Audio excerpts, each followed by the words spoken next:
Hello my dear lovely students, हम कर रहे हैं mensuration exercise 20B question number 8 continue करेंगे। ओके, स्टार्ट करते हैं। A school has a hall which is 22 metre long and 15.5 metre broad. ठीक है, हॉल की हमें क्या है, डायमेंशंस गिवन है। A carpet is laid inside the hall leaving all around a margin of 75 centimetre from the walls. क्या कह रहा है, इस हॉल में जो है कारपेट बिछाना है। ठीक है, लेकिन कारपेट कहाँ बिछाना है, वॉल से जो है 75 सेंटीमीटर का मार्जिन लीव करके उस वाले एरिया में हमें कारपेट स्प्रेड करना है। Find the area of the carpet. अब जिस एरिया में हमें कारपेट बिछाना है वो वाला हमें एरिया बताना है, और एरिया बताना है स्ट्रिप लेफ्ट अनकवर्ड, और वो वाला एरिया भी बताना है जिसमें हमें कारपेट नहीं बिछाना। If the width of the carpet is 82 centimetre, find its cost at the rate of ₹60 पर मीटर। एंड कारपेट जो हमें बिछाना है उसकी हमें विड्थ गिवन है, कितनी है, 82 सेंटीमीटर। अब हमें उसकी कॉस्ट बतानी है। तो देखिए क्या कह रहा है, ये वाला मान लो ये एक क्या है, हमारा हॉल है। ठीक है, ये हमारा हॉल हो गया। अब इसकी डायमेंशंस क्या गिवन है, ये है 22 मीटर लॉन्ग एंड विड्थ कितनी है, 15.5 मीटर ब्रॉड है। ओके, अब क्या कह रहा है, कारपेट स्प्रेड करना है कहाँ पे, 75 सेंटीमीटर का मार्जिन लीव करना है वॉल से। तो हम चारों तरफ से क्या है, 75 सेंटीमीटर का मार्जिन छोड़ देंगे। ठीक है, ये वाला चारों तरफ से हमने 75 सेंटीमीटर का मार्जिन छोड़ दिया। अब इस वाले जो एरिया में हमें क्या बिछाना है, यहाँ पे हमारा कारपेट आएगा। ओके, ये वाला एरिया बताना है, और ये वाला एरिया भी बताना है जो अनकवर्ड है, इसमें कारपेट नहीं आएगा, तो ये हमारा अनकवर्ड एरिया है, हमें ये भी बताना है, इसका एरिया भी बताना है।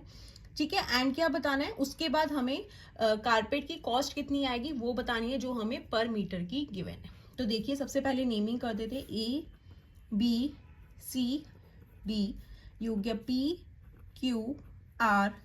अगेन देखो, अगर मैं इस पूरे बिगर वाले हॉल में से स्मॉल हॉल का एरिया माइनस कर दूंगी तो मेरे पास क्या आ जाएगा, ये वाला एरिया आ जाएगा जो अनकवर्ड है, और मुझे उसके ये वाला एरिया भी निकालना पड़ेगा हॉल का जिसमें हमें कारपेट बिछाना है। तो जो ये वाला इनर एरिया आएगा हॉल का वही इक्वल होगा एरिया ऑफ कारपेट के, क्योंकि इसी एरिया में हमें कारपेट भी स्प्रेड करना है। ठीक है, तो सबसे पहले हम ABCD का एरिया निकाल देते हैं। ठीक है, area of school hall, that is ABCD is equals to area कैसे आएगा, length into breadth square unit, क्योंकि किस शेप में है, रेक्टेंगल की शेप में है। ठीक है, लेंथ कितनी है, 22 मीटर, इंटू ब्रेथ है 15.5, यूनिट क्या है, मीटर स्क्वायर। अब हम इसे मल्टीप्लाई कर देते हैं, 155 को 22 के साथ मल्टीप्लाई कर देंगे, देन हम डेसिमल लगा देंगे। 2 5 10, 1 कैरी, 2 5 10, 1 11, 2 1 2 3, अगेन 0 1 3। ओके, हो जाएगा 0 1 3 एंड 1 4 3, दैट इज यहाँ पे क्या आ गया, 3410। अब देखो डेसिमल क्या है, 1 डिजिट के बाद है, तो 1 डिजिट के बाद आप डेसिमल लगा दोगे तो क्या हो गया, 341.0। तो आप इसे 341 मीटर स्क्वायर लिख सकते हैं। ठीक है, अब हमारे पास क्या है, इस पूरे हॉल का एरिया है। अब हमें क्या निकालना है, जहां पे हमें कारपेट बिछाना है, जो हमने 75 सेंटीमीटर लीव किया, दैट मीन्स इस वाले एरिया को निकालना है हॉल का। तो यहाँ पे कैसे निकालेंगे, area of hall PQRS is equals to, अब देखो कैसे निकालोगे, मुझे इस वाले AB की तो लेंथ पता है 22 है, बट मुझे इस वाले जो इनर वाला हॉल है जिसको अभी हमने जहाँ पे कारपेट बिछाना है, इसकी मुझे लेंथ नहीं पता, लेकिन मैं निकाल सकती हूँ कैसे, क्योंकि ये पूरी लेंथ 22 मीटर है, और मुझे पता है मैंने वॉल से यहाँ का डिस्टेंस कितना लीव किया, 75 सेंटीमीटर यहाँ से, 75 सेंटीमीटर यहाँ से। तो 22 मीटर में से अगर मैं ये वाला एरिया और ये वाला एरिया माइनस कर दूंगी, ये वाला एरिया और इतना एरिया मैंने यहाँ से माइनस कर दिया, तो क्या बचा, सिर्फ ये वाली लेंथ आ जाएगी। ठीक है, लेकिन ध्यान क्या देना है, जो हमने ये डिस्टेंस लीव किया है ये कितना है, 75 सेंटीमीटर है, तो मुझे इसे मीटर में कन्वर्ट करना पड़ेगा। तो आपको पता है 1 centimetre is equals to 1/100 metre होता है। अब मुझे 75 सेंटीमीटर को मीटर में कन्वर्ट करना है, तो मैं इसे 100 से डिवाइड कर दूंगी, दैट इज ये क्या हो गया, 0.75 मीटर, क्योंकि 2 जीरोज हैं तो 2 डिजिट के बाद डेसिमल आ जाएगा, 1 2 यहाँ पे डेसिमल आ गया, दैट इज 0.75 मीटर आ गया। ठीक है, तो 22 मीटर में से मैं यहाँ से 0.75 मीटर और यहाँ का 0.75 मीटर माइनस कर दूंगी, तो मेरे पास लेंथ आ जाएगी PQ की। ठीक है, तो यहाँ पे हम लेंथ निकाल लेते हैं, length of PQ is equals to 22 minus 0.75 minus 0.75। Okay, ये हो जाएगा 22। अब 0.75 हम ऐड कर देंगे, ये हो गया 0.75 0.75, 5.5 10, 7 and 7 14, 1 डेसिमल 1.50 हो गया, तो दैट मीन्स आप इसे 1.5 लिख सकते हैं। ओके अब देखो 22 में से 1.5 माइनस करना है, तो कैसे करेंगे? 22.0 हो जाएगा, ये हो गया 1.5। डेसिमल के नीचे डेसिमल आना चाहिए, माइनस कर दो, ये हो जाएगा 10, 10 में से 5 गए 5, इधर हो गया 1 0, 20.5। ओके तो लेंथ आ गई 20.5 मीटर। ओके अब हम ब्रेथ भी इसी तरीके से निकाल लेंगे। Breadth of Q R is equals to, again ये ब्रेथ कितनी है? 15.5 है। 15.5 में से ये वाला एरिया कितना है? 0.75 मीटर। अगेन ये वाला माइनस कर देंगे, 0.75 मीटर। 0.75 माइनस 0.75 तो कितना हो गया? 15.5 में से माइनस कर देंगे 1.5 इज इक्वल्स टू 5 में से 5 गए 0, 15 में से 1 गए 14, 14.0 हो गया, तो आप इसे 14 मीटर लिख सकते हैं। That is length and breadth आ गई। अब हम जो है ये वाला एरिया निकाल सकते हैं हॉल का, जहाँ पे हमें कारपेट बिछाना है। तो ये वाला जो एरिया आएगा हॉल का, वो किसके इक्वल होगा? एरिया ऑफ कारपेट का, क्योंकि इसी एरिया में तो हमें कारपेट भी स्प्रेड करना है, ठीक है ना। तो area of hall is equals to, length कितनी है? 20.5 इंटू ब्रेथ कितनी आई? 14, यूनिट क्या है? Metre square. ठीक है अब हम इसे मल्टीप्लाई कर देते हैं। 205 को 14 के साथ मल्टीप्लाई कर देंगे। 4 5 जा 20, 2 आ गया, 4 1 जा 4, 4 2 जा 8, 1 5 जा 5, 1 0 जा 0, 1 2 जा 2, 0 5 6 7 8 2। तो यहाँ पे क्या आ गया? 2870। अब डेसिमल क्या है? 1 डिजिट के बाद है, तो अगेन 1 डिजिट के बाद डेसिमल लगा देंगे, तो 287.0 हो गया। हम इसे 287 मीटर स्क्वायर लिख सकते हैं।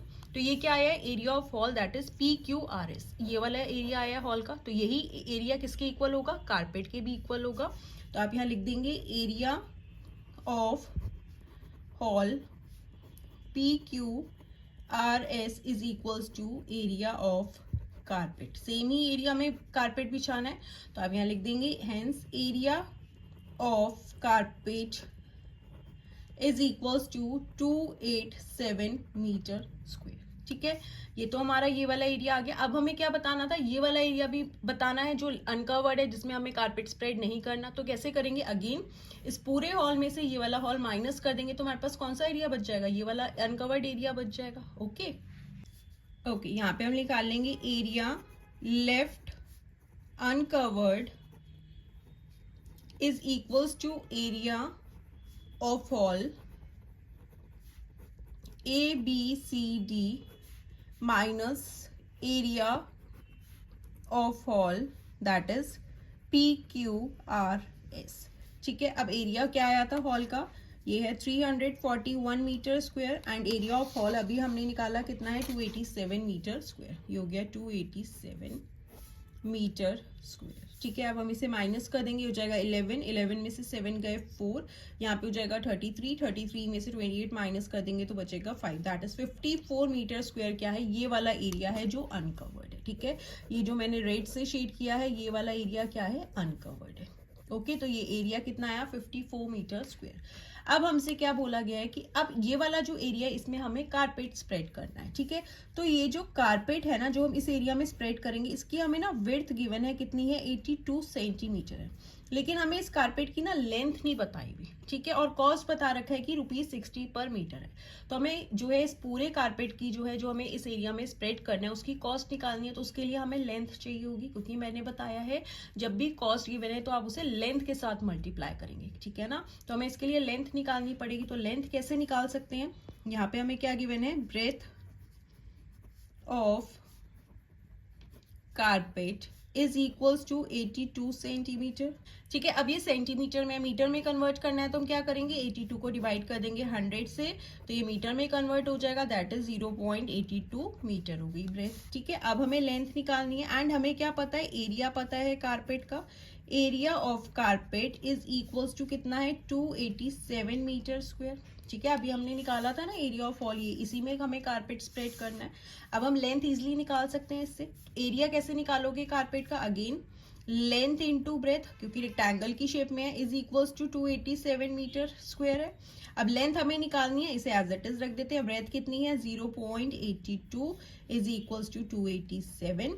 अब लेंथ अपनी साइड पे है, 287 अपनी साइड पे। अब यहाँ पे 0.82 क्या है, मल्टीप्लाई हो रहा है, साइड चेंज करेगा तो डिवाइड में आ गया।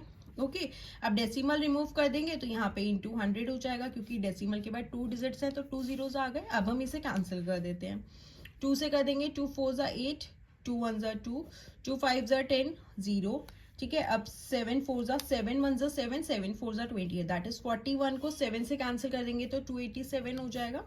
तो लेंथ कितनी आ गई, 7 5 ज़ा 35, 0, दैट इज 350 मीटर क्या है हमारी लेंथ आ गई कारपेट की। ओके अब हम जो है कॉस्ट इजिली निकाल सकते हैं। हमें क्या गिवन है, कॉस्ट ऑफ कारपेट पर मीटर दैट इज 1 मीटर की कितनी है, ₹60 है। ठीक है, अब हमें कितने की निकालनी है, cost of carpet 350 metre is equals to ₹60 into 350 कर देंगे तो क्या हो जाएगा, रुपीज, ये हो गया 2 जीरोस एज इट इज आ गए, 6 5 ज़ा 30, 3 कैरी, 6 3 ज़ा 18 एंड 3 ऐड कर देंगे तो 19 20 21, दैट इज 21,000 जो है इस कारपेट को अगर हम उस हॉल में बिछाएंगे, स्प्रेड करेंगे तो उसकी कॉस्ट कितनी आएगी, 21,000। ठीक है, आपको पता है ना, जब भी हम कारपेट की कॉस्ट निकालेंगे ना तो आप हमेशा उसे लेंथ से मल्टीप्लाई करेंगे। अगर आप इसमें कंफ्यूज है तो आप इस तरीके से भी लिख सकते हैं, टोटल कॉस्ट ऑफ कारपेट कैसे आएगा, is equals to length of carpet. ठीक है ना, जो लेंथ है कारपेट की उसे मल्टीप्लाई कर देंगे किससे, कॉस्ट पर मीटर से।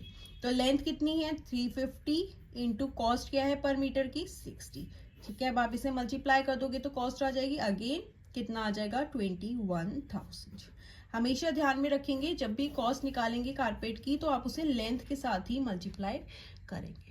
Okay students, so this was question number 8. Now let's move to question number 9 and our class 7 and class 8 maths new NCERT rationalized syllabus के सारे chapters के solutions channel की playlist में जाकर देख सकते हैं।